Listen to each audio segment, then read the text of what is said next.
You find yourself at the edge of the continent, not in the bustle of a town or the calm of a meadow, but where the land thins to stone and the sea, ever patient, laps and sighs against the rocks. A lighthouse stands there, tall, pale, and resolute. It does not speak, but it watches. It does not sleep, but it waits. Here time is different, measured not by clocks or calendars, but by tides, by the rhythm of waves, and by the long, slow turning of the lamp above. For most of us, the lighthouse is a distant icon, a symbol of safety, of guidance, of solitude. But in the 19th century, it was not simply a monument. It was a place of work, of dedication, of quiet endurance. Inside this tower lived the keeper, a man, sometimes with his family, sometimes alone. He was not just a caretaker of glass and stone. He was a sentinel. His duty, to keep the light burning, night after night, storm after storm. No fanfare greeted his labor, no crowd witnessed his climb, but to the sailors in the black ocean, that single flash of light meant everything. Let us step inside. The air within is cool. Stone walls rise upward in a spiral. The stairs, narrow, worn, wind toward the light above. Each step echoes. There is no carpet here. Only iron railings, rope pulleys, and the soft scent of lamp oil soaked into the wood. We begin to climb. A window appears on the landing.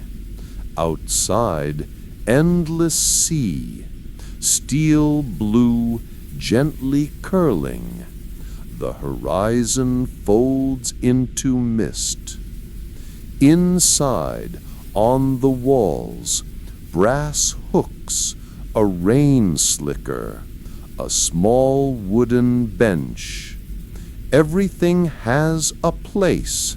Nothing is extra.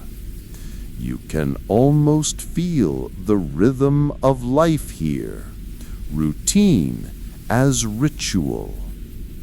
Each morning, the keeper begins his day with the sea. He listens, he observes the wind, he checks the tide, and he records. A small logbook lies on a stand. Dates written in long, looping script. Cloudy at dawn. Wind from the northeast, barometer falling. More than just notes, these are the whispers of the weather, a quiet language between man and sea. Further up the stairs, you reach the service room. Here there are tools, soft cloth for polishing lenses, fine brushes, a can of whale oil, a brass oil can etched with salt and years. The lens itself a magnificent Fresnel, prisms of glass arranged like a sacred sun. Even in daylight, it catches light and scatters it in rainbow halos. But this room is not for all. It is for care. The keeper wipes each pane. He checks the gears. He trims the wick. Nothing must go wrong when night falls. You may wonder, did he grow lonely here? Did the silence stretch too long? Perhaps.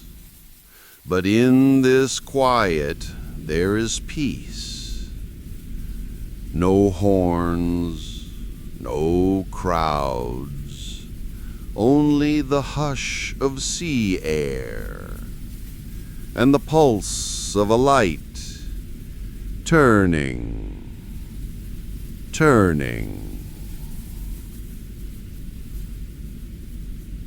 Outside the window gulls wheel lazily, their wings catching the soft sun.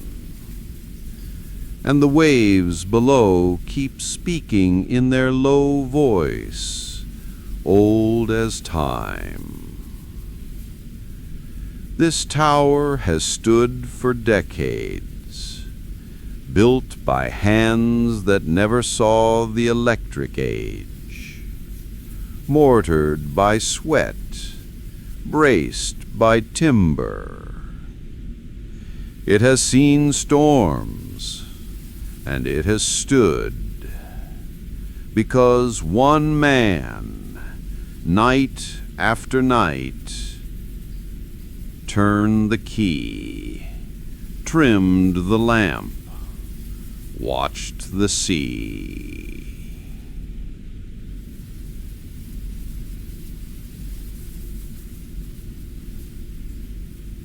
This is the world of the lighthouse. Not a symbol, but a life. The day begins not with alarm clocks or schedules, but with the slow brightening of the eastern sky. At the lighthouse, the keeper wakes in silence. There is no rush, only rhythm, only the sea. His quarters are small, a simple room tucked beneath the lantern tower. Whitewashed walls, a wooden bed, a writing desk worn smooth. A coat hangs by the door. His boots are set out for another climb. He dresses without ceremony. Wool trousers, a linen shirt, thick socks for the damp chill of stone. Then the lantern journal under his arm, and up the winding stairs he goes. The stairs spiral gently, each step familiar, a muscle memory carved into his legs. He's walked this climb thousands of times. Here on the third landing, he pauses. A narrow window offers a sliver of the outside world. Mist hovers over the sea like breath. Clouds drift like ships themselves, and beneath the waves, always in motion. He listens, not just to the sea, but to the creak of beams, the pulse of the wind against the tower, the hush that fills spaces untouched by many feet. This is not just a workplace, it is a sanctuary of stillness. At the top, he opens the lantern room. The smell of oil and salt lingers. He inspects the lens, the heart of the tower. Every morning begins this way. He polishes the glass, slowly, gently, using soft cloths and wood ash soap. No streaks allowed. A single smudge, and the beam may falter. He checks the clockwork that turns the light. Wind it. Listen to its tick. Feel the steady movement, a quiet heartbeat of the lighthouse. Then he trims the wick, adjusts the oil feeder, check the chimney and airflow.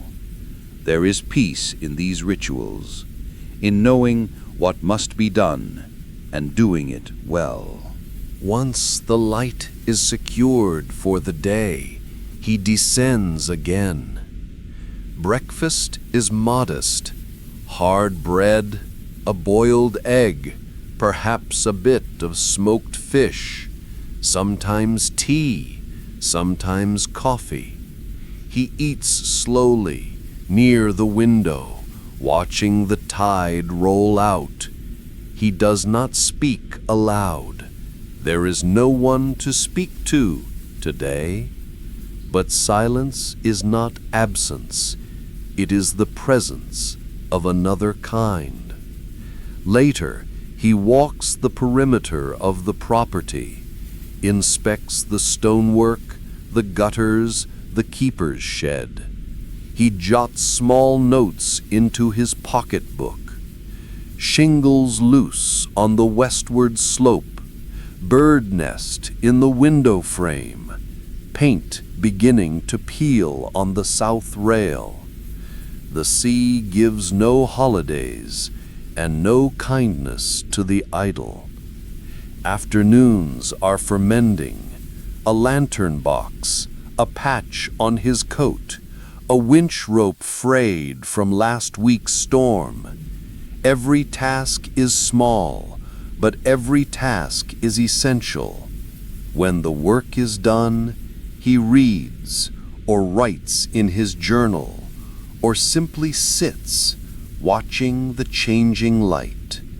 Sometimes ships pass on the horizon. He raises a hand in quiet salute, though they never see him, and that is fine. He is here not to be seen, but to see, to watch, to remain. By dusk, the world slows, the wind calms, the sky turns lavender and gold. He returns to the lantern. Check the flame, lights it, a slow, careful process. It flickers, then steadies. A circle of light forms, then stretches into the ocean. From miles away, sailors see it, a signal, a promise, a constant in the dark. Night deepens. He writes the final entry of the day. Lamp lit at 6:47. Wind southeast 5 knots. Barometer steady. The sea is smooth. No traffic noted.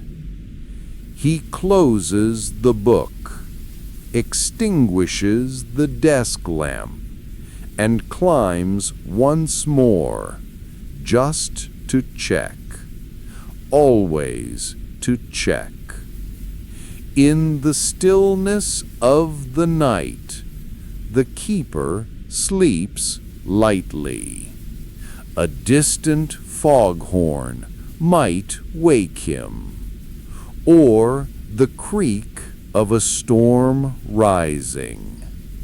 He is always ready, because that is his vow, to keep watch, so others may pass safely by.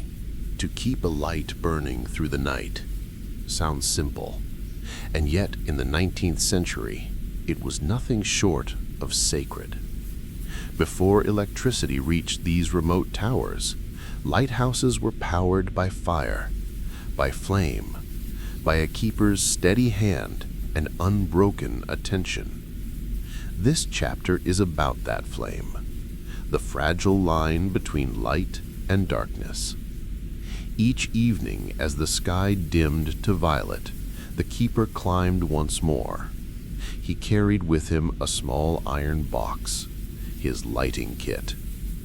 Inside, a wick trimmer, an oil can, matches, and a steady resolve. The lantern room was prepared like an altar. He stood quietly, listening to the wind brush the glass, watching the last hints of daylight fade. Then he lit the wick. A soft sputter, a flicker, then a gentle growing glow. The flame was cradled inside a lantern chimney, glass and brass, cleaned to perfection earlier that day. Its warmth spread slowly, illuminating the gears, the iron railings, the lens.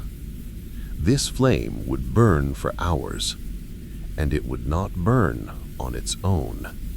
The keeper had to feed it, tend it, balance the air intake, monitor the oil level, adjust the wick height.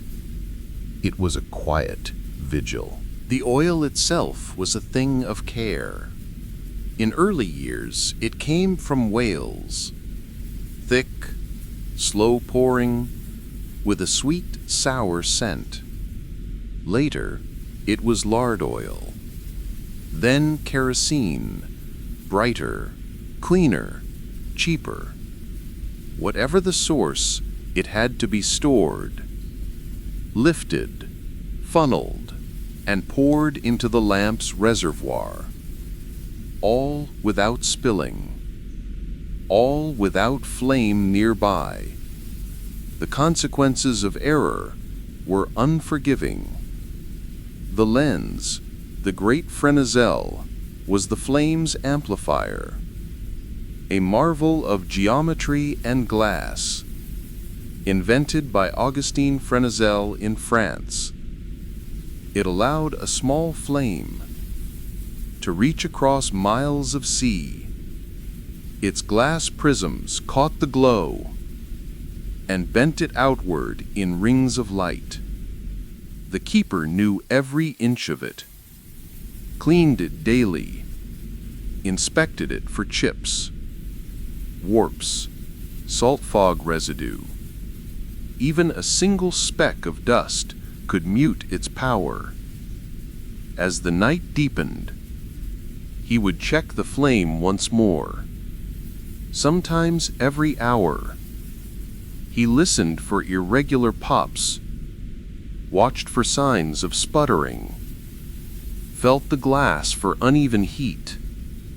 It was not obsession. It was duty. Some lighthouses had assistant keepers to share the watch. Others had none. In the latter, sleep came in shifts. Short, shallow rests between inspections. He might dream of the flame, of it going out, of a ship crashing on unseen rocks, of being too late. These were common dreams among keepers, because they understood. Their role was not symbolic. It was real.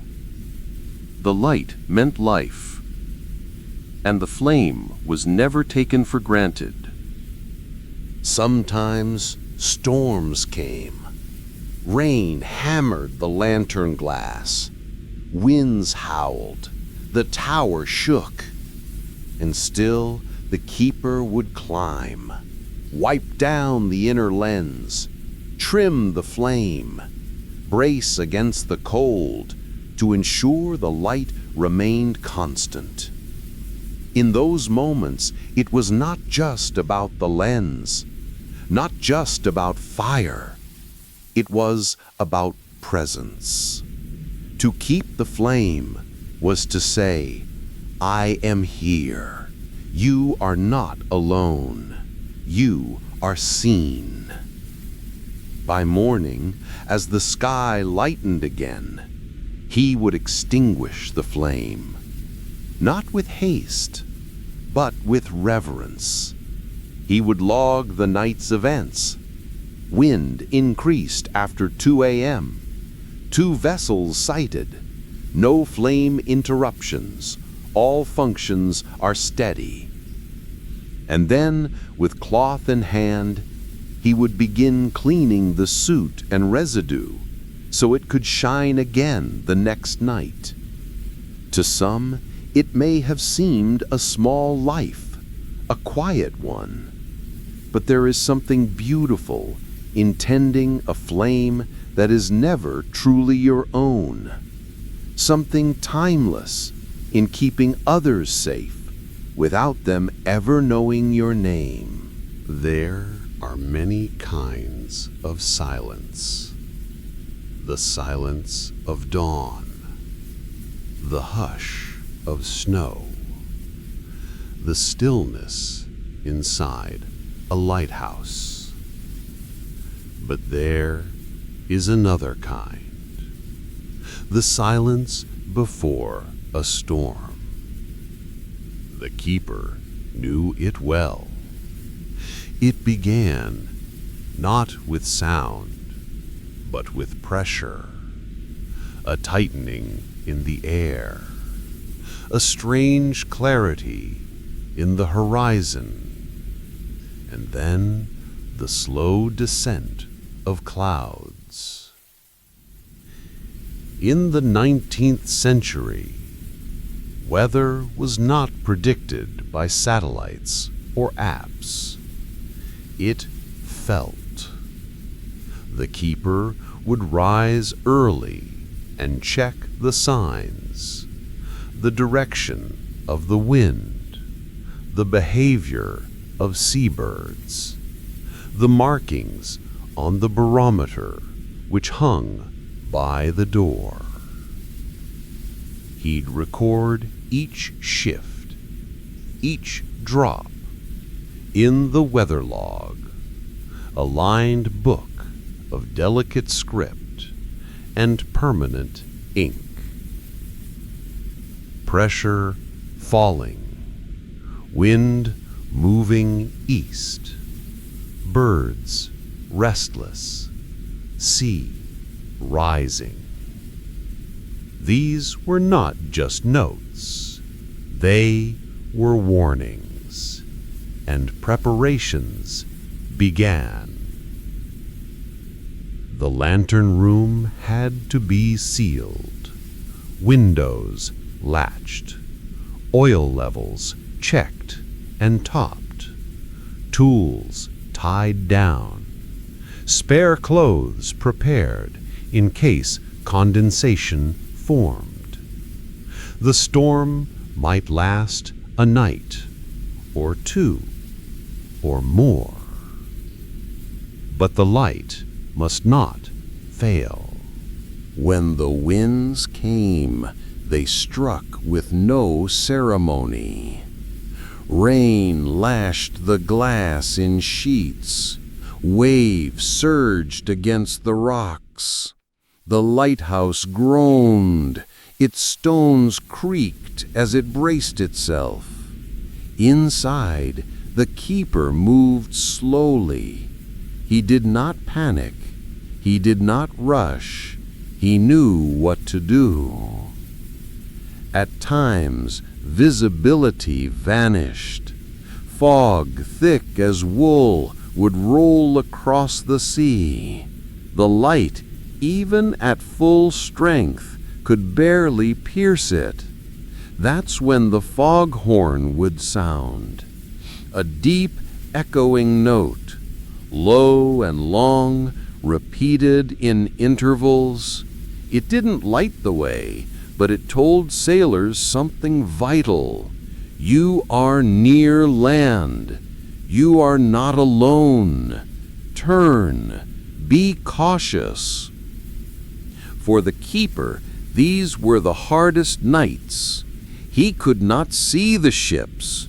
He could only imagine them, struggling in the blackness, fighting waves taller than sails. He could do nothing but keep the light burning and sound the horn and hope. Sometimes the storm would rattle the tower for hours, sometimes days. Inside, he would boil tea, wrap himself in wool, sit by the fire and write, not just logs, but letters, reflections, memories. Some keepers wrote poetry, others detailed sea charts. Some simply described the storm in words only they would ever read. When the storm passed, the world changed. The sea, once furious, would fall into a glassy calm. Clouds would lift like curtains, and light, real light, would return. The keeper would inspect the damage, broken gutters, salt-burned windows, dislodged shingles, a missing rope pulley. Then he would record it. The storm passed at 3:12 a.m. No loss of flame. Moderate flooding in the supply shed. No vessels sighted. The sea returned to calm. He would dip the pen, close the book, exhale, and begin the cleaning. Because even after the chaos, the ritual remained. The lens must be wiped. The oil must be checked. The stairs must be dried. No detail forgotten. Because in this job, the smallest neglect could lead to the largest loss.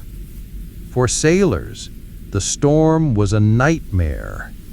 For the keeper, it was a duty, a test of endurance, of patience, of quiet courage, and always the logbook, that steady account of sky and wind, storm and recovery, darkness and dawn. It was not written for praise. It was not written for fame. It was written because someone had to remember how the sea spoke, and someone had to answer.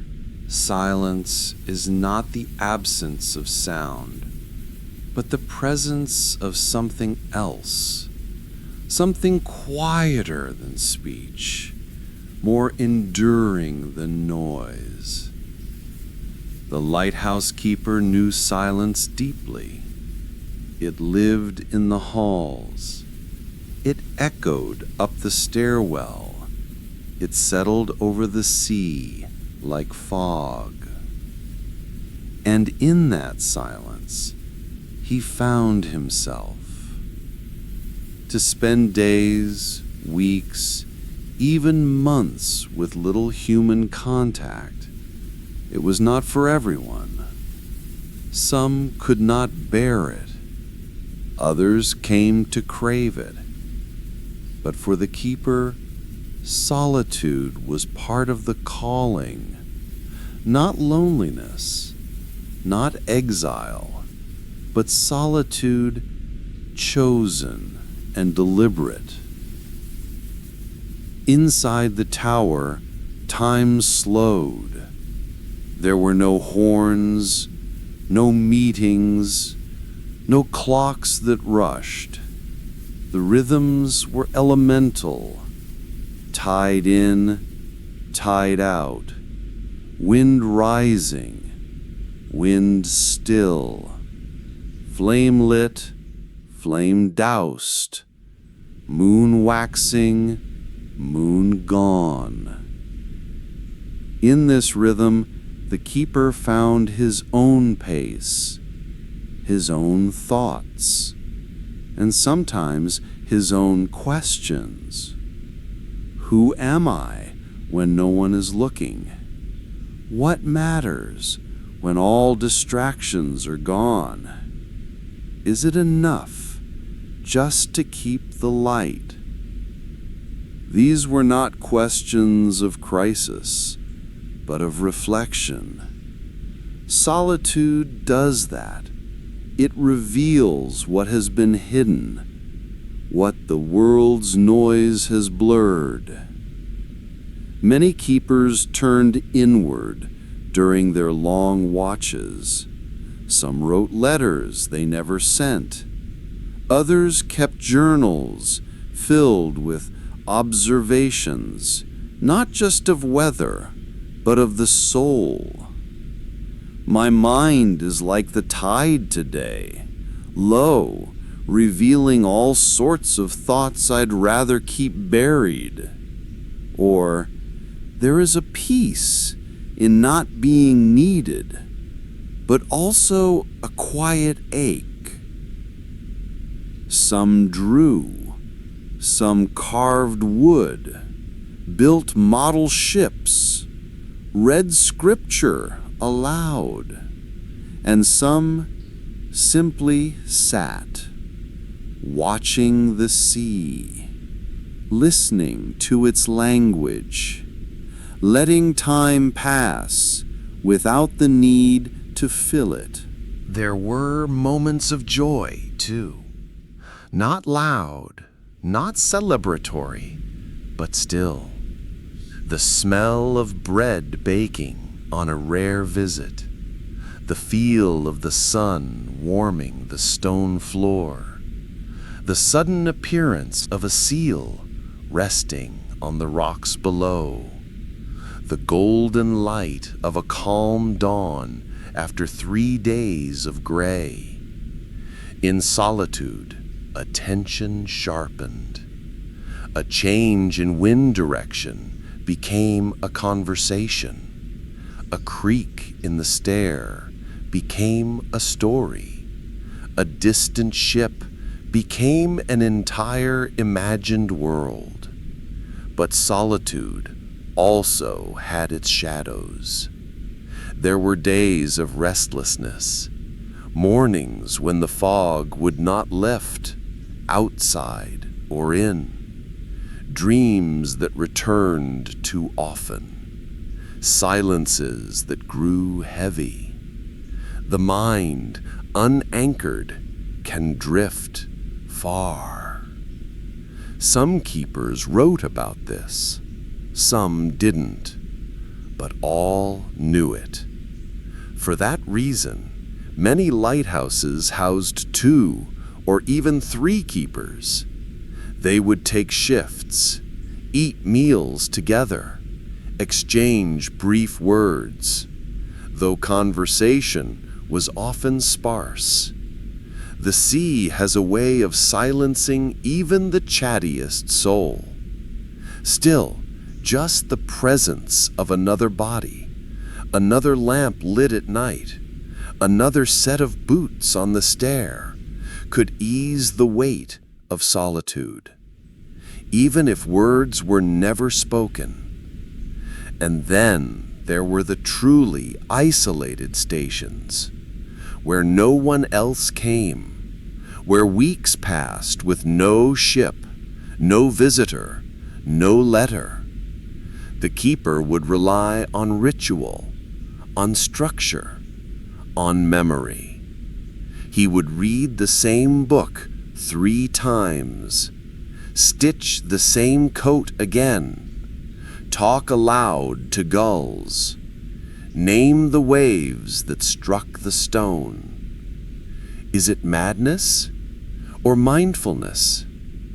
In truth, it may be a kind of quiet genius, to live with one's thoughts and not flee them, to sit with the silence and learn to befriend it.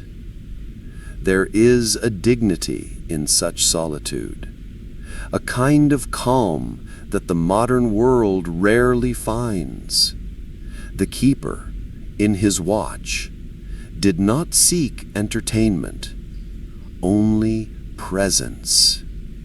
He lived in time, not racing against it. There is a lesson here.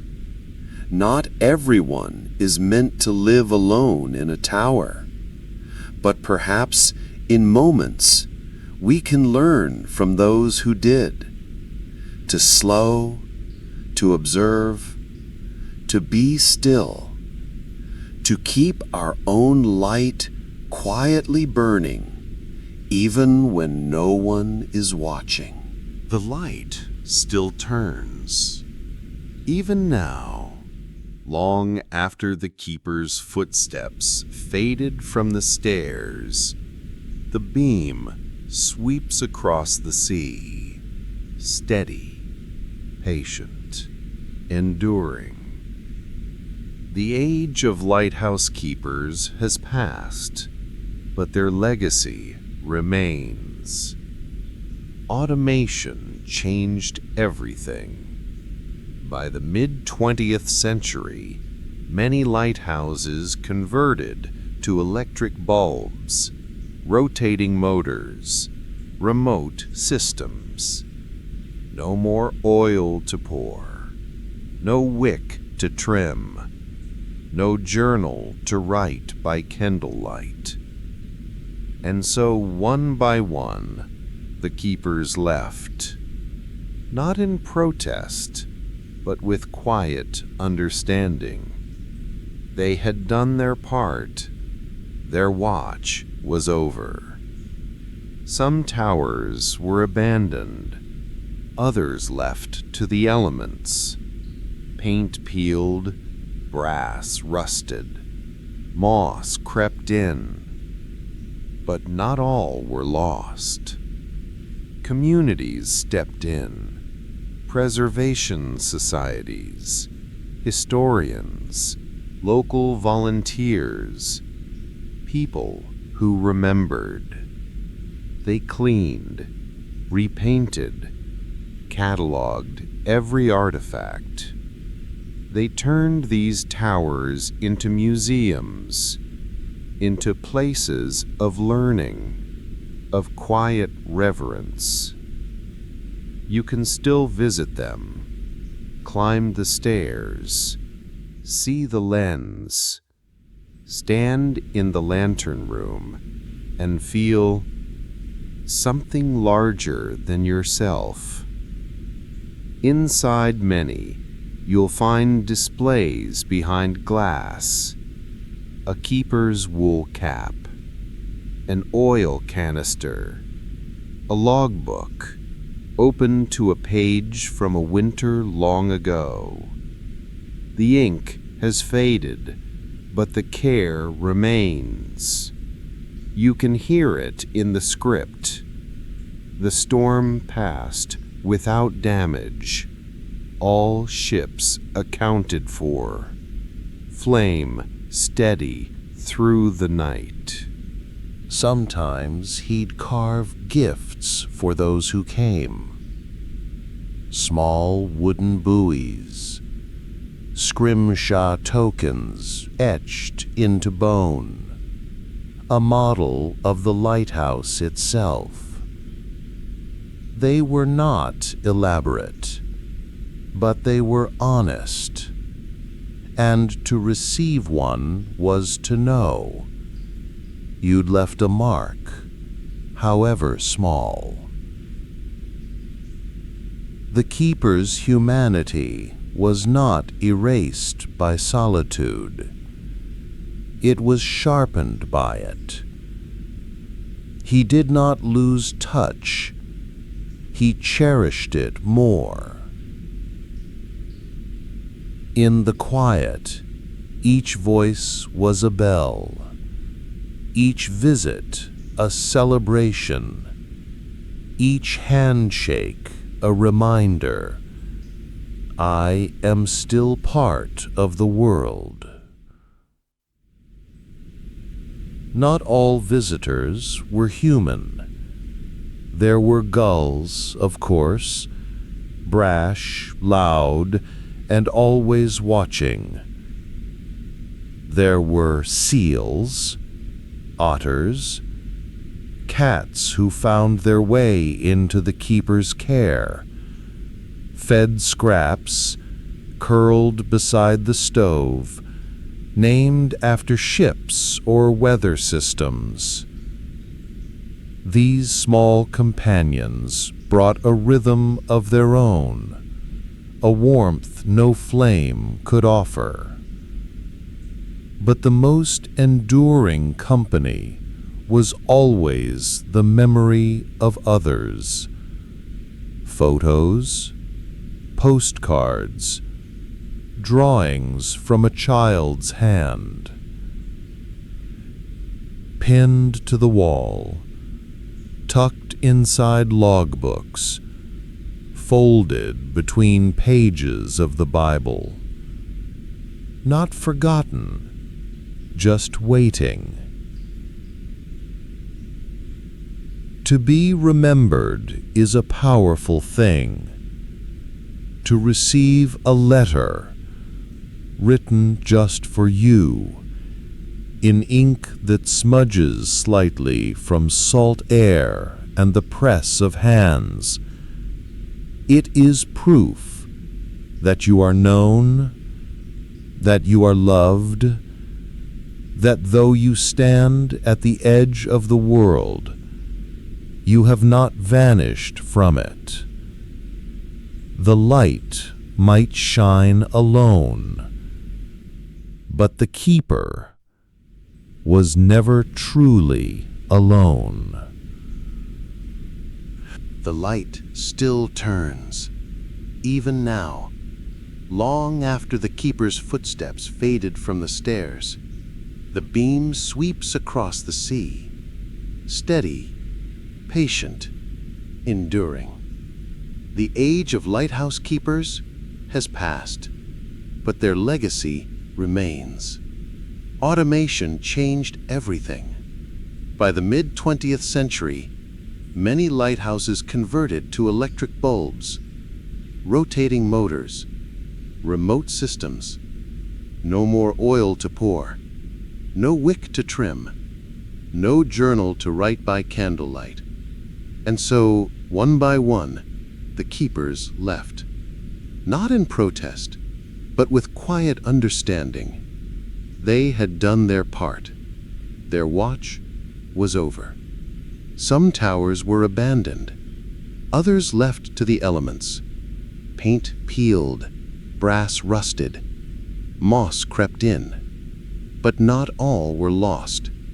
Communities stepped in. Preservation societies, historians, local volunteers, people who remembered.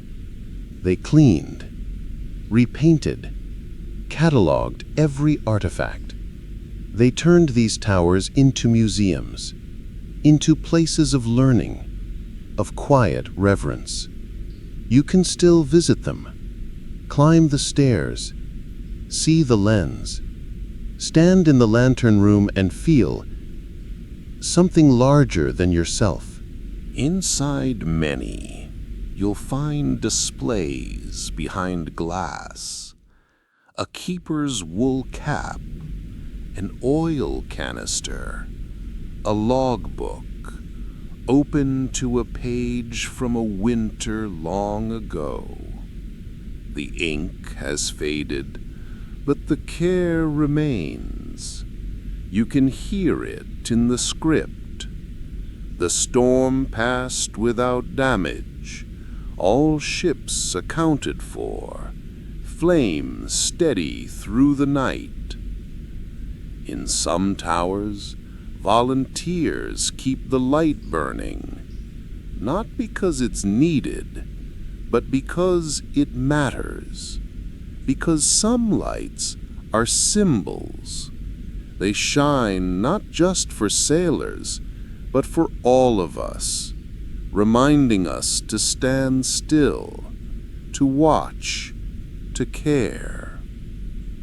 Children visit on school trips. Elderly men and women walk the steps slowly, touching the handrails like familiar friends. They whisper, "I remember this place," or "My father was a keeper here." Even in fiction, the lighthouse endures. It appears in poems, in paintings, in dreams. A tower against the storm, a light in the darkness, a soul standing watch. Why does it still move us?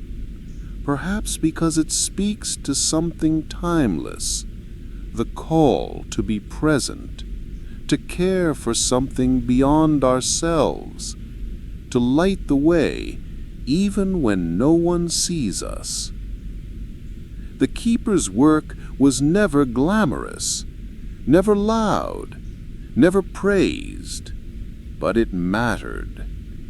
And maybe today, in a noisy world, we need that reminder that quiet can be powerful, that presence is a gift, that some of the greatest acts of service are the ones no one sees.